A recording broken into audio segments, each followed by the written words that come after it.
Hello student, class को continue करते हैं।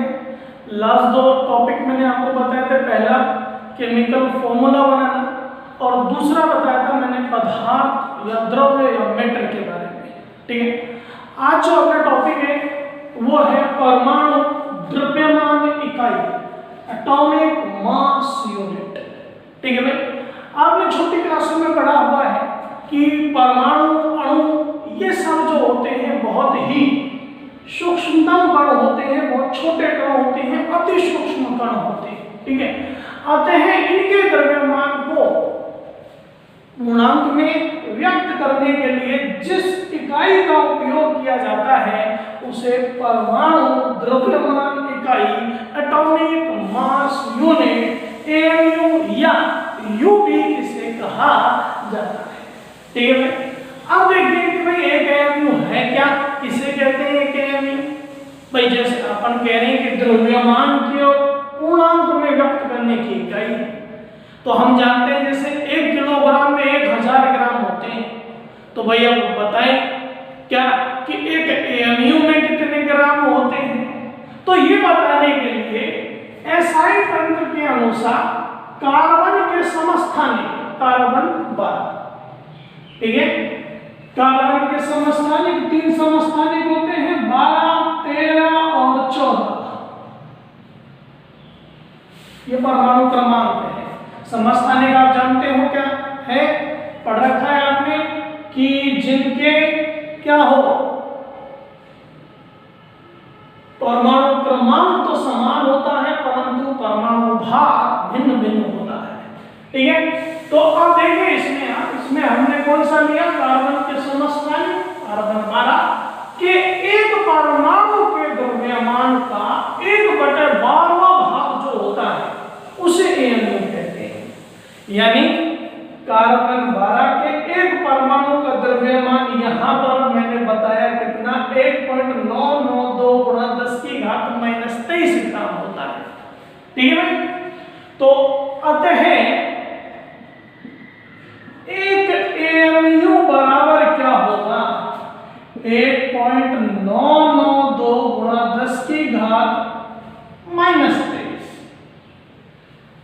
गुणा 1/12 ग्राम, क्योंकि हम कह रहे हैं कार्बन के समस्थानिक कार्बन 12 के एक परमाणु के द्रव्यमान जो ये रहा का 1/12वां भाग गुणा 1/12। इसे सॉल्व करने पर अपने पास में आता है 0.166 × 10⁻⁻23। ये किस में आता है भाई, ग्राम। ठीक है, और इसको हम लिख सकते हैं 1.66 × 10⁻⁻24 ग्राम। यानी एक एएमयू में होते हैं 1.66 × 10⁻⁻24 ग्राम। ठीक है भाई, ये एक एएमयू का अपने पास में एक एएमयू का मान आया।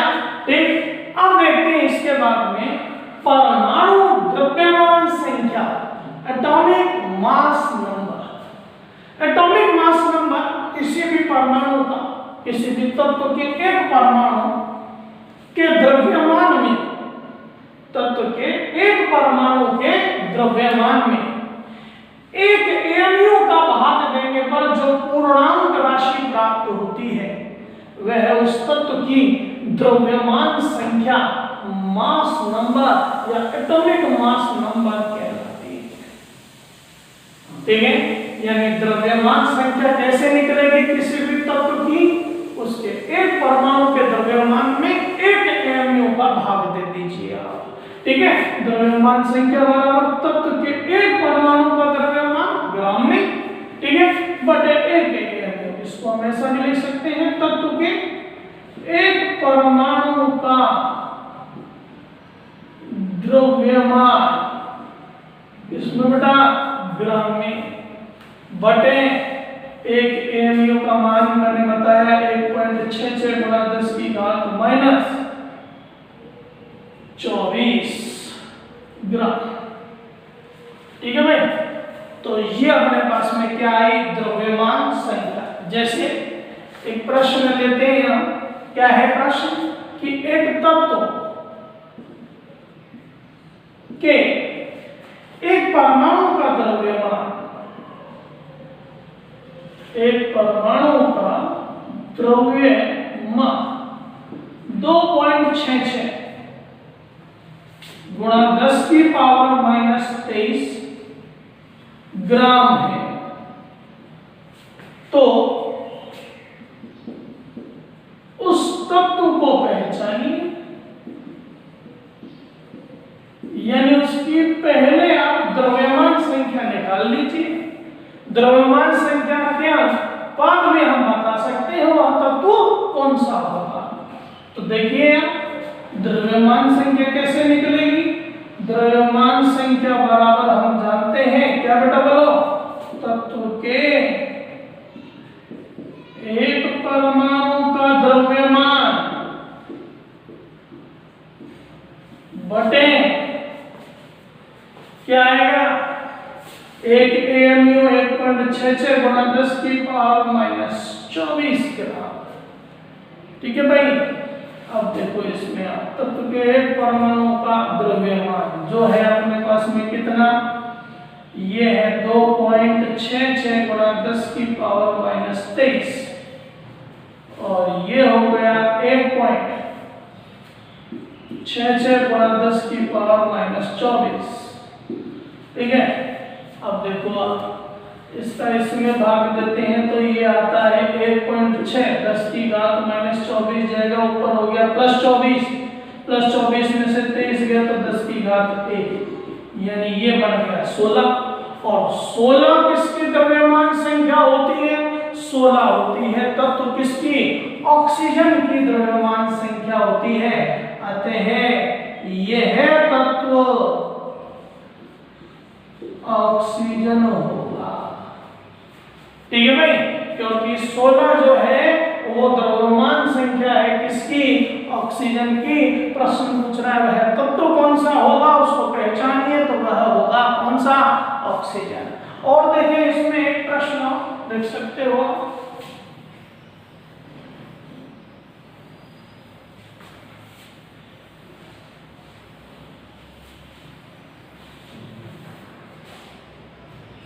वो प्रश्न क्या है,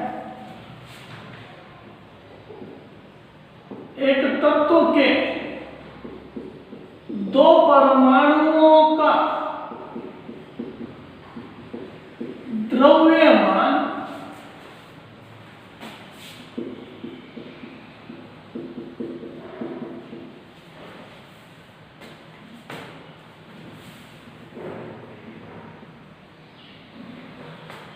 ग्राम है।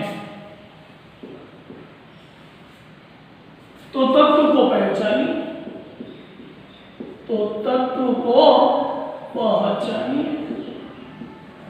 अब देखिए क्या कि इसमें अपने पास में दो परमाणुओं का द्रव्यमान दे रखा है और हमें चाहिए होता है तत्व के एक परमाणु का द्रव्यमान। तो एक परमाणु का द्रव्यमान हम कैसे कैलकुलेट करेंगे, भाई ये दो का है तो एक परमाणु का द्रव्यमान कैलकुलेट करेंगे, दो का भाग देंगे, ये हो गया कितना 23.24 गुणा 10 की घात -24 ग्राम।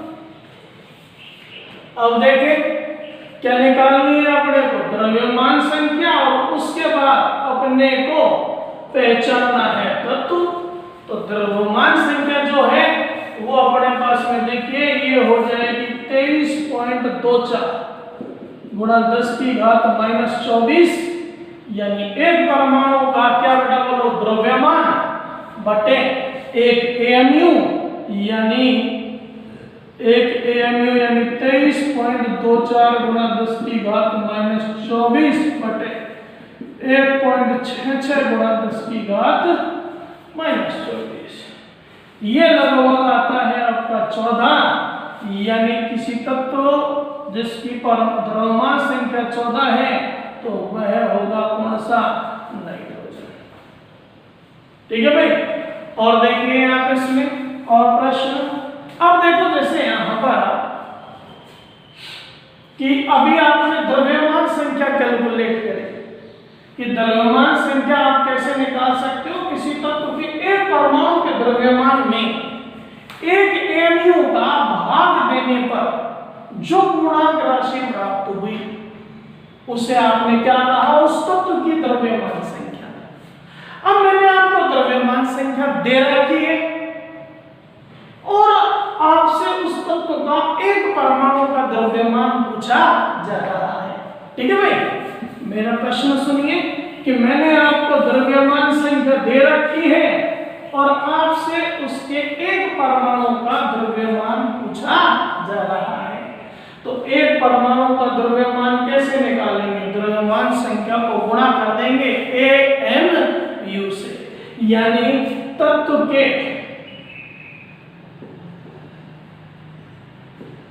एक परमाणु का द्रव्यमान आप ज्ञात कर सकते हैं। कैसे, द्रव्यमान संख्या गुणा एक AMU, यानी द्रव्यमान संख्या और एक AMU का मान आप जानते हो 1.66 गुणा 10 की घात -24। ठीक है, अब इसमें जैसे प्रश्न दिया आपको, वो प्रश्न क्या है कि निम्न तत्वों के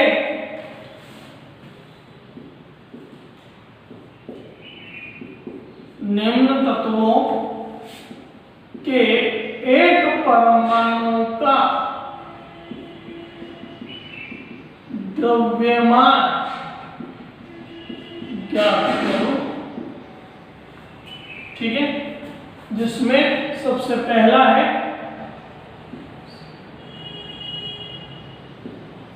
N14,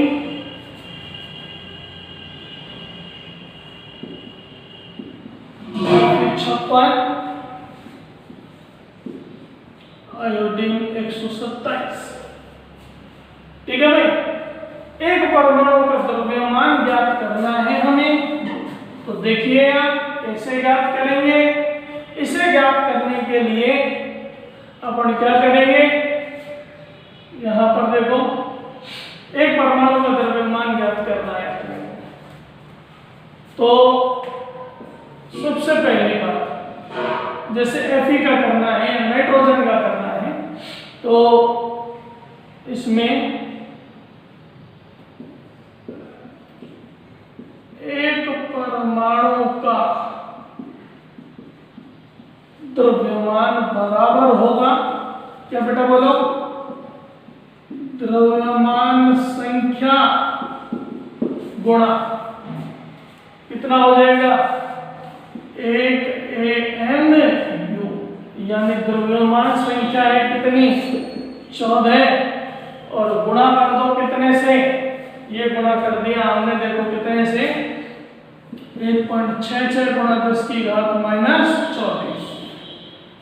ठीक है, तो ये जितना आएगा वो एक परमाणु का क्या कहलाएगा, द्रव्यमान। ऐसे ही दूसरा Fe के एक परमाणु का द्रव्यमान हम कैसे निकालेंगे, बताओ भाई कि Fe की द्रव्यमान संख्या 56 गुणा 1.66 गुणा 10 की घात -24। ठीक है भाई, ये अपने पास में ग्राफ में।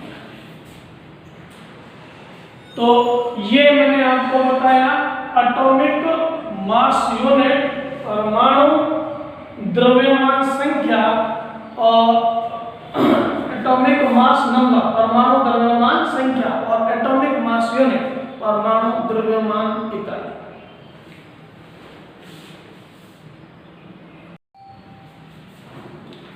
इसके बाद देखिए आप ग्राम परमाणु भार।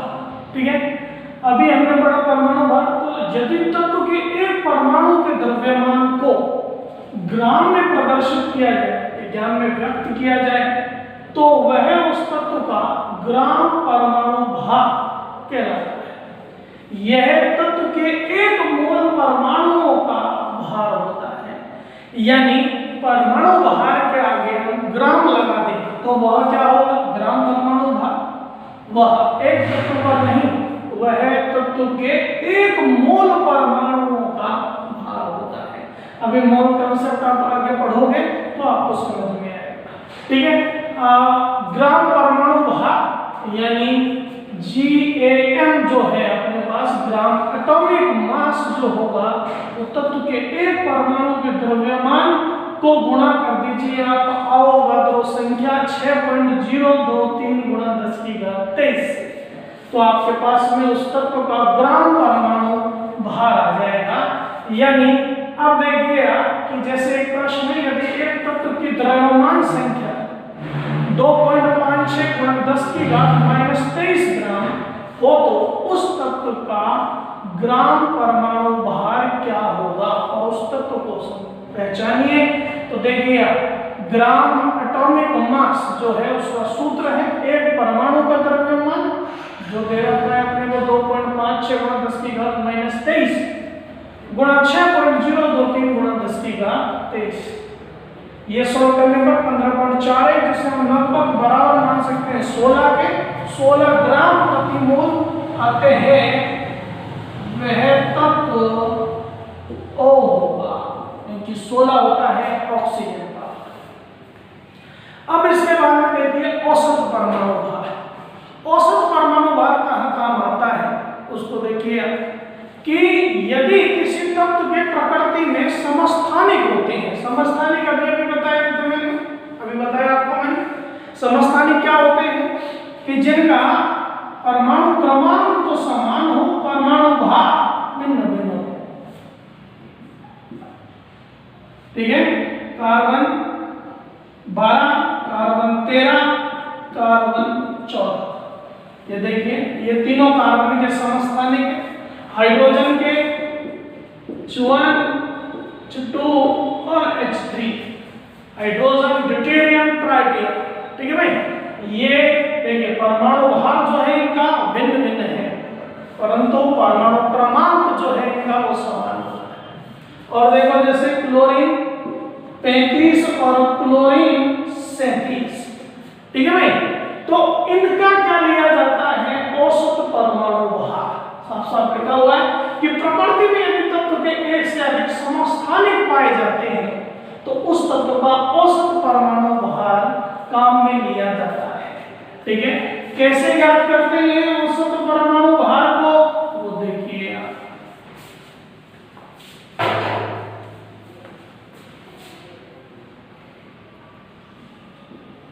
यदि किसी तत्व के दो समस्थानिक प्रकृति में पाए जाते हैं,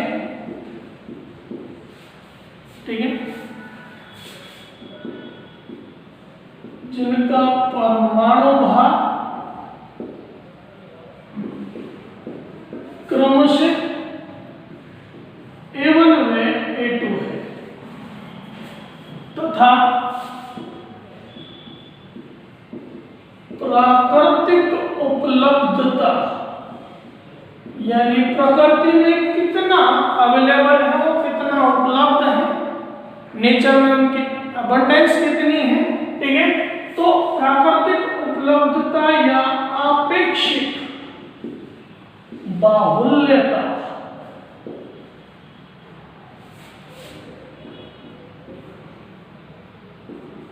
X% व Y% है, तो औसत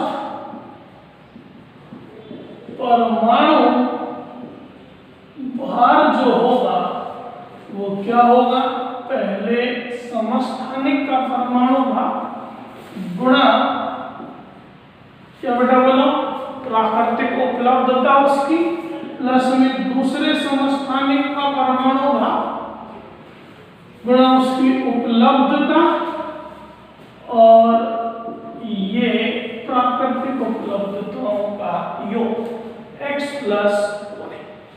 ठीक है, अब इसी में जैसे हम प्रश्न लेते हैं और वो प्रश्न क्या है कि प्रकृति में Cl के दो समस्थानिक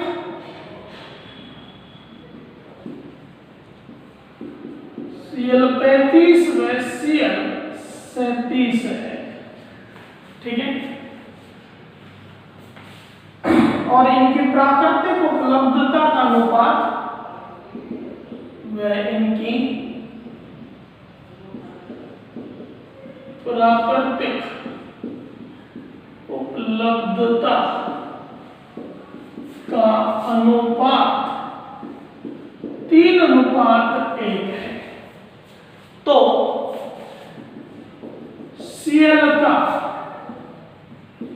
औसत परमाणु भार क्या होगा? ठीक है भाई, औसत परमाणु भार निकालना है हमको।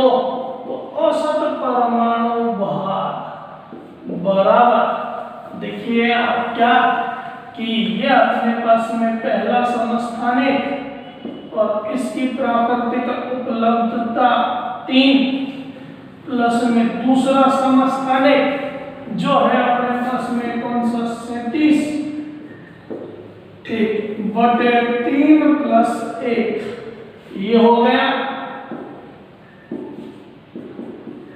37 बटे 4 142 बटे 4 और ये अपने पास में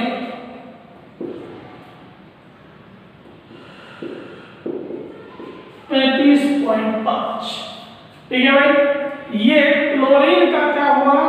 ये क्लोरीन का हुआ अपने पास में औसत परमाणु भार, ठीक। उसके बाद में और देखिए एक प्रश्न और देखिए इसमें,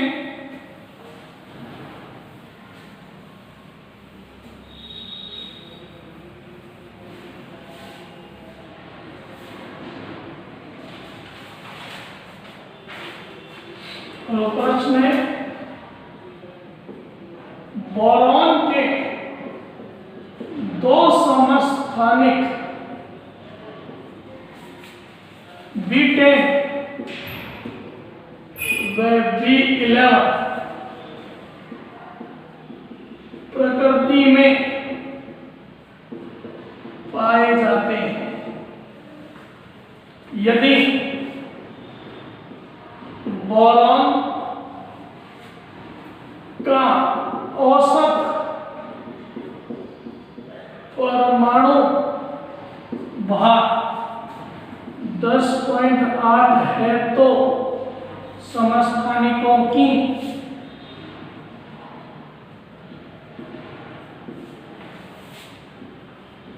प्राकृतिक उपलब्धता क्या होगी? ठीक है, तो समस्थानिकों की प्राकृतिक उपलब्धता क्या होगी? देखिए अब आप इसमें माना B10 की प्राकृतिक उपलब्धता जो हमने मान ली कितनी x, तथा B11 की प्राकृतिक उपलब्धता या आपेक्षिक बाहुल्यता जो है टोटल होगी 100। तो जब B10 x है तो B11 100 - x होगा। ठीक है, अब हम जानते हैं औसत परमाणु भार इसका दिया हुआ है, कितना है 10.8 बटे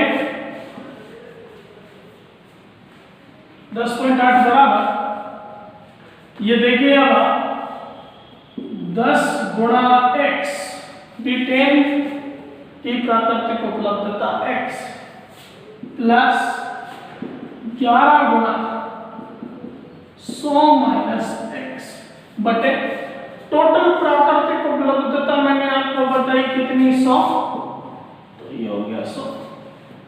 10.8 बराबर 10x + 1100 - 11x बटे 100 इसको इधर ले गए, ठीक है, 10.8 बराबर -x प्लस 1100,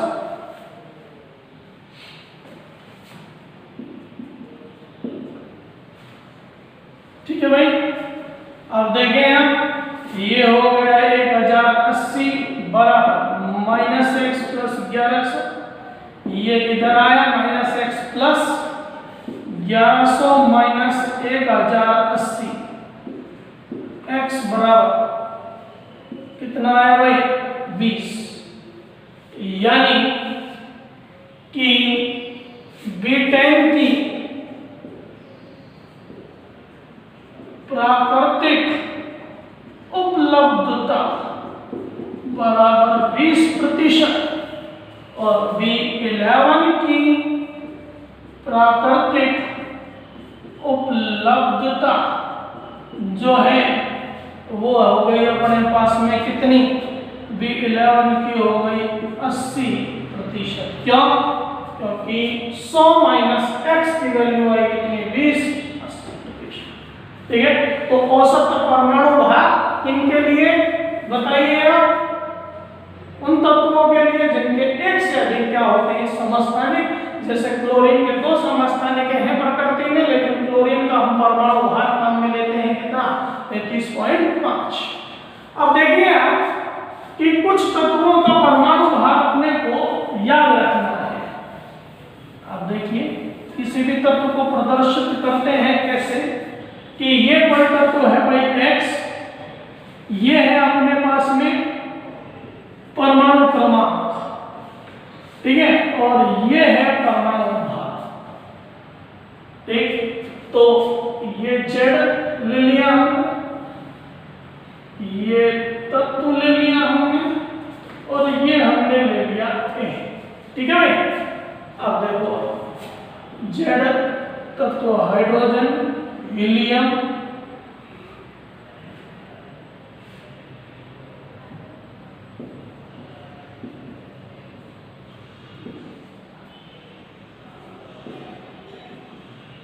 नियॉन, 2, ये 3, ये 4, ये 5, ये 6, ये 7, ये 8, ये 9 और ये 10। अब देखो इनको याद रखने का एक तरीका बता सकता हूं मैं आपको, वो कैसे, कि जो सम संख्या है उनमें तो परमाणु भार के लिए जितना उसका परमाणु क्रमांक है उसका दुगना कर दो, यानी सम वाले के लिए तो कर दो कितना 2z, और विषम वाले के लिए आप कर दीजिए 2z प्लस 1। हाइड्रोजन को छोड़ दो, हीलियम 2 दूनी 4, लिथियम भाई 3 दूनी 6, और एक विषम संख्या है, ये सम है तो 2z हो गया, विषम है ये हो गया अपने पास में। ठीक है, कितना हो गया 7। उसके बाद में बेरिलियम छोड़ दीजिए, बोरॉन विषम है 5 दूनी 10 और 1 11, कार्बन सम है 6 दूनी 12, नाइट्रोजन छोड़ दीजिए, ऑक्सीजन 8 दूनी 16 सम है, ये देखो 9 दूनी 18 और 1 19 विषम है, और ये 10 दूनी 20। फिर देखिए आगे आप Z तत्व और एक परमाणु भार, नियॉन के बाद में sodium, magnesium, aluminium, silicon, phosphorus, sulphur, chlorine, organ, potassium, calcium. ठीक है भाई। अब देखो आप Z जो होगा इनका वो 11, 12, 13,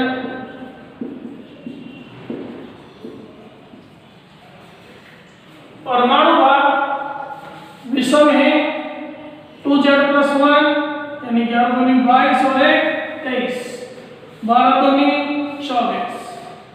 ठीक है, ये 13 दूनी 26 और 1 27, 14 दूनी 28, फास्फोरस 15 दूनी 30 और 1 31, 16 दूनी 32। ये एक मिनट अभी छोड़ दीजिए। ये पोटेशियम 19 दूनी 38 और 1 39, कैल्शियम 40। ठीक है, ये यहीं तक के लिए बताया। ठीक, तो देखिए आप, अब जैसे कुछ तत्व इसमें मैंने छोड़ दिए हैं तो अपवाद के रूप में है, जैसे हाइड्रोजन, इसका एक बेरिलियम और नाइट्रोजन। बेरिलियम का 4 दूनी 8 और एक 4 दूनी 8 होना चाहिए, सम है, लेकिन इसका होता है 9, और इसका होना चाहिए अपने पास में कितना, 7 दूनी 14 एक 15, लेकिन होता है कितना, 14। यहाँ देखिए क्लोरीन 35.5, 17 दूनी 34 और एक 35। ठीक है, और उसमें 0.5 और जोड़ा जाता है और इसका होता है 40। तो इस तरह से कुछ तत्वों का हमें परमाणु